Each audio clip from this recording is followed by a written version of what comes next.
How's it going, everyone? Back today with another video. As promised, this one is going to be a slightly different one because I haven't actually done any videos where I've focused in on one specific band and the band's kind of discography. So in this one, I thought I'd start with one of my favourite bands ever, and a kind of a universal favourite as well amongst death metal heads alike. This is going to be a ranking of all of Death's full-length albums. So I'm pretty stoked to do this. I might have some controversial picks here, I don't really know, but I've very much kind of got an idea in my head about which ones I love, which ones I'm not so fussed about, and which ones kind of fall in between the two. So kicking things straight off with what we've got going on in the background. This is Finnish black metal project Horna with their fourth full-length album, I believe, entitled Envatnags Iflos Solf Eskatavni. Definitely not how that's pronounced. Apologies to any kind of Finnish listeners here. I definitely butchered that. But yeah, this basically is classic Finnish black metal. However, this is sort of on the raw side. Everything's kind of cloaked behind a bit of a foggy kind of static. It feels almost a bit kind of cultish and witch-like. I don't know, it's very, very unique to this album. The guitar tone's kind of, it almost sounds like a wind kind of howling through some trees or something. It's really, really creepy, really high kind of shrilled retches on this thing. The riffs are spellbinding, really kind of repetitive, but it really gives it that kind of evil, wicked, brooding feel. So yeah, go and check that out if you haven't already. That's Horna with Envatnags Iflos Solf Eskatavni. Perfect pronunciation. Go and check that out if you haven't already. Alright, so without further ado, I guess we'll just jump straight into this. So how many albums do they have? Is it 1, 2, 3, 4, 5, 7? So starting off with number 7, I guess, my least favourite of Death's albums. This is Individual Thought Patterns. This is their fifth full-length album, I believe. This one came just after Human. This one's kind of very deep into their sort of progressive sound. I find this one to be incredibly forgettable compared to their other work. I don't find the songwriting nearly as kind of gripping as their other work, even their other progressive albums. This one is the most forgettable. When I pop it on, I kind of find myself getting a bit bored. It's a little bit tedious compared to their other work. There's still some great moments on this thing, like on the track The Philosopher. I love that track. That was one of the first Death tracks I ever heard, kind of after the Leprosy album. Yeah, I mean, it's really good. It's really kind of, it's still well written. It's really cohesive and really tight, but I don't know, the songs just don't quite grip me as much as their kind of conspecifics. So yeah, that's Death with Individual Thought Patterns to start things off. It might grow on me over time, but it's the one I return to the very least.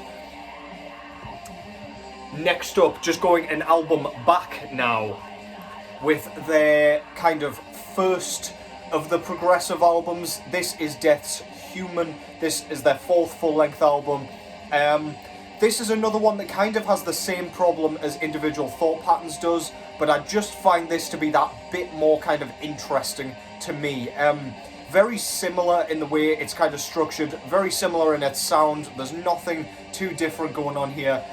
But yeah, the tracks are just way more memorable to me. Tracks like Suicide Machine, Secret Face, Lack of Comprehension, and then of course the Kiss, God of Thunder kind of cover at the very end. Yeah, there's some absolute bangers on this thing. But yeah, as an album, again, it's just not quite where I want it to be. I'm very fussy with my progressive kind of music, and progressive death metal is unfortunately no different. Yeah, this is okay, it's not amazing. I do like it though. That's Human by Death. Obviously by Death, that's the whole point in this fucking video. God damn it. Going slightly earlier for this one now, so I've kind of, I'll be going backwards then jumping forwards again. This was their third full-length album, Spiritual Healing, so this one came directly after Leprosy. This one kind of floats between the straightforward death thrash sound that they'd kind of conjured up and created with their first two full-length albums, and their progressive work that came from, it kind of stemmed from this one and Human, the one after this. Yeah, man. I do find myself disliking this more and more with every listen, however I still prefer it to the kind of straight proggy stuff. You can definitely hear it creeping in here with some of the track arrangements. They're not quite as simple. They like to dot between riff ideas on this one, but some of the riffs are incredibly memorable. Chuck's voice has still got a bit of that kind of raw sound on this one, instead of the kind of higher shriek that he, not shriek, kind of higher screams that he started to utilise on the later albums. My favourite track on this thing has got to be Low Life. That riff, the main rhythm riff, is absolutely splendid. Gets stuck in your head for days after listening to it. But there's some great tunes on here. Living Monstrosity, Altering the Future, as I say, Low Life, Killing Spree. Some great tracks all round on this thing, but yeah, I don't know what it is about it. It's a bit of a strange one that kind of falls between their styles, and I don't know, it feels like a bridge of an album as opposed to like a great kind of cohesive unit. That's Spiritual Healing by Death. I need to stop saying by Death. Obviously it's by Death. From one of their earlier ones to their very latest one, I've always whinged about this album ever since I heard it when I was a kid, and it's just gotten better and better for me for some reason. This is their longest full-length album. This is actually a double LP. This is the sound of Perseverance. So this was their last ever album before Chuck's untimely death. This is the most progressive, the most kind of complex, the most unpredictable album that Death ever did, in my opinion. The riff ideas, they jump between them all over the place. There are God knows how many riffs, like at least 4 in each kind of song. Every track's quite long, and they kind of need to be to allow space for all of the kind of jumping around to occur. The drumming on this thing is spectacular, which is, I think, what really keeps bringing me back to this album. Really complex, really all over the place, really unpredictable, bamboozling. I'd hate to try and learn some of these fucking tracks on the drums. I couldn't even imagine how difficult that would be. As for Chuck's kind of vocal delivery, they're at their like highest register on this one. They're kind of high screams. Don't like them nearly as much as the earlier kind of more gruff kind of growls, or at least closer to growl sound that he had going on. The lyrics are excellent. There's some kind of clear choruses on this thing as well.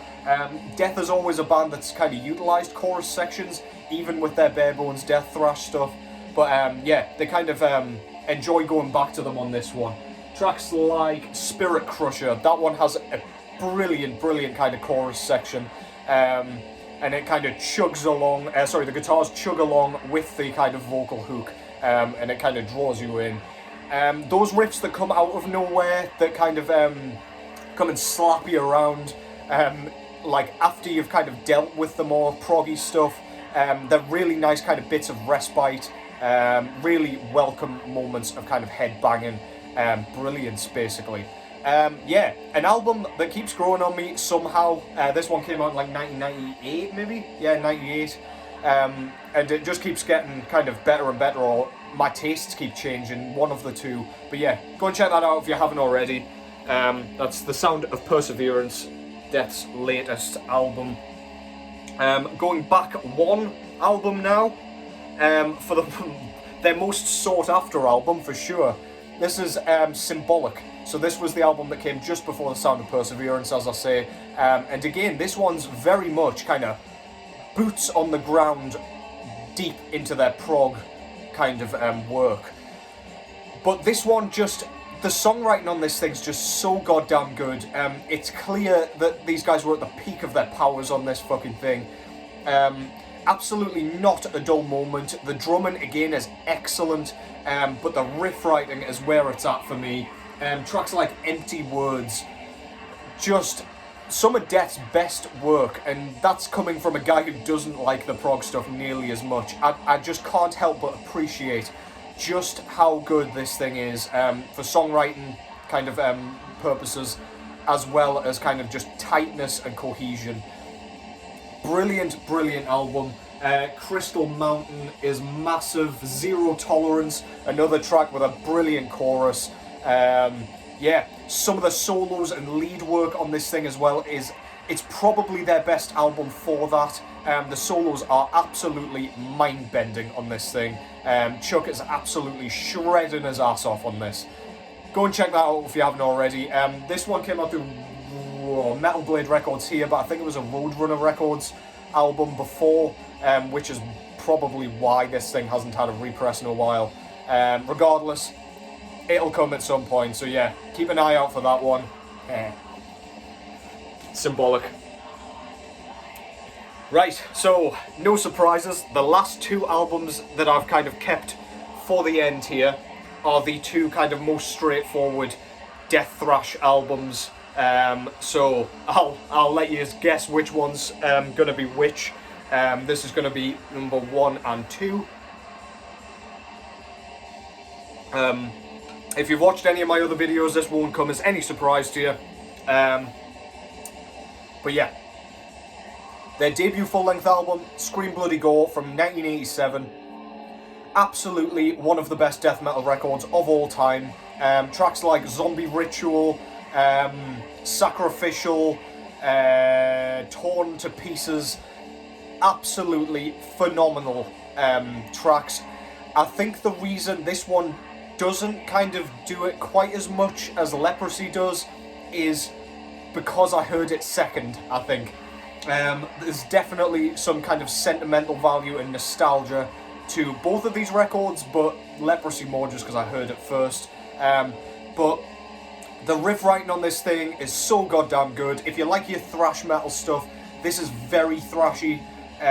It pretty much is a thrash record, just slightly more distorted. The drumming is a little bit more kind of extreme and punchy, and obviously you've got Chuck Schuldiner's kind of horrible wretches that he uses on this thing. Probably his best vocal performance, arguably.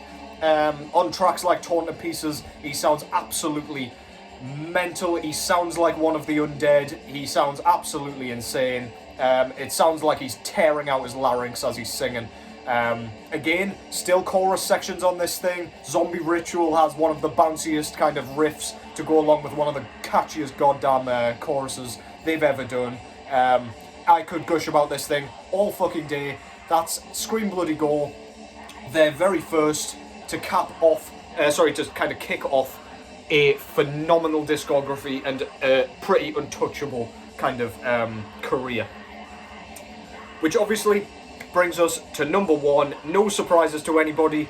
This, to me, is not only the best death record, but it is absolutely the best death metal record, in my opinion. This one, to me, when you listen to them back to back, sounds more extreme than Scream Bloody Gore. There's still absolutely a kind of thrash metal bass line on this thing, like a thrash metal foundation. But I would say it's kind of more rooted in death metal. Chris Reifert doesn't drum on this one as he did Scream Bloody Gore, so we get a kind of less punky and kind of more complex and interesting drum performance on this. It's absolutely killer. The double bass pedal work, I should say, on this thing is spectacular. The track Pull the Plug, there's like it's kind of a bridge section into the chorus, and there's like some thunderous double bass kicks. Just makes the room shake, depending on how loud you've got the record player kind of cranked, but just so goddamn heavy. You can really see how this might have influenced some more extreme kind of sounds that would come out a little bit later. Tracks such as Leprosy, Left to Die, Born Dead, Choke on It, Primitive Ways. Every track on this thing is classic and memorable and unforgettable. Chuck's vocal performance here is absolutely great. Again, he keeps those kind of high screams, but they sound so piercing on this thing. It almost makes you want to kind of tear your eardrums out. And it just sounds like he's in sheer pain as he's doing it. You can hear every word he's saying, despite the kind of extreme vocal delivery. And the lyrics on this album just kind of, when I first heard them, I'd never heard anything quite like it. Everything kind of rhymes, and it's got kind of a conventional, structuring scheme. But everything he's saying is gross and makes sense, and it's just so fucking well done. It's kind of, I don't know if there's meant to be like a dark, humorous vibe to the lyricism here, but I really get that impression. They're just so comically arranged, so that they rhyme perfectly. You almost know what he's gonna say even before he said it, but that's no bad thing because they're so obscene that you're still like, what the fuck is he talking about? Absolutely horrifying, so goddamn good. It's just the best death metal album of all time in my opinion, and therefore obviously my pick for my favourite death album. This was their sophomore, 1988, straight after Scream Bloody Gore. Iconic, Leprosy. And that concludes kind of my list for the top 7 death albums, or the death albums ranked, I guess. Carl actually gave me this idea, so thank you very much for that. I've got a couple more ideas for bands I could kind of focus on, because I've got a few complete discographies in amongst here. Hard to believe, I know. But yeah, I enjoyed doing that. I love the band Death, so even individual thought patterns that are slapped at the very back of the list, I still love it. From time to time, it's just the one I don't listen to quite as much. Death's discography is iconic, as well as influential and undeniable. So yeah, not a bad thing to say about Death, to be honest. But yeah, tell me your favourites. Do you agree with my list? Do you see where I'm coming from? Do you completely disagree? By all means, whack that in the comments box. I'd love to discuss some of these with you. Take care as always. Thank you very much for watching as always. Take care. And I'll catch you in the next one.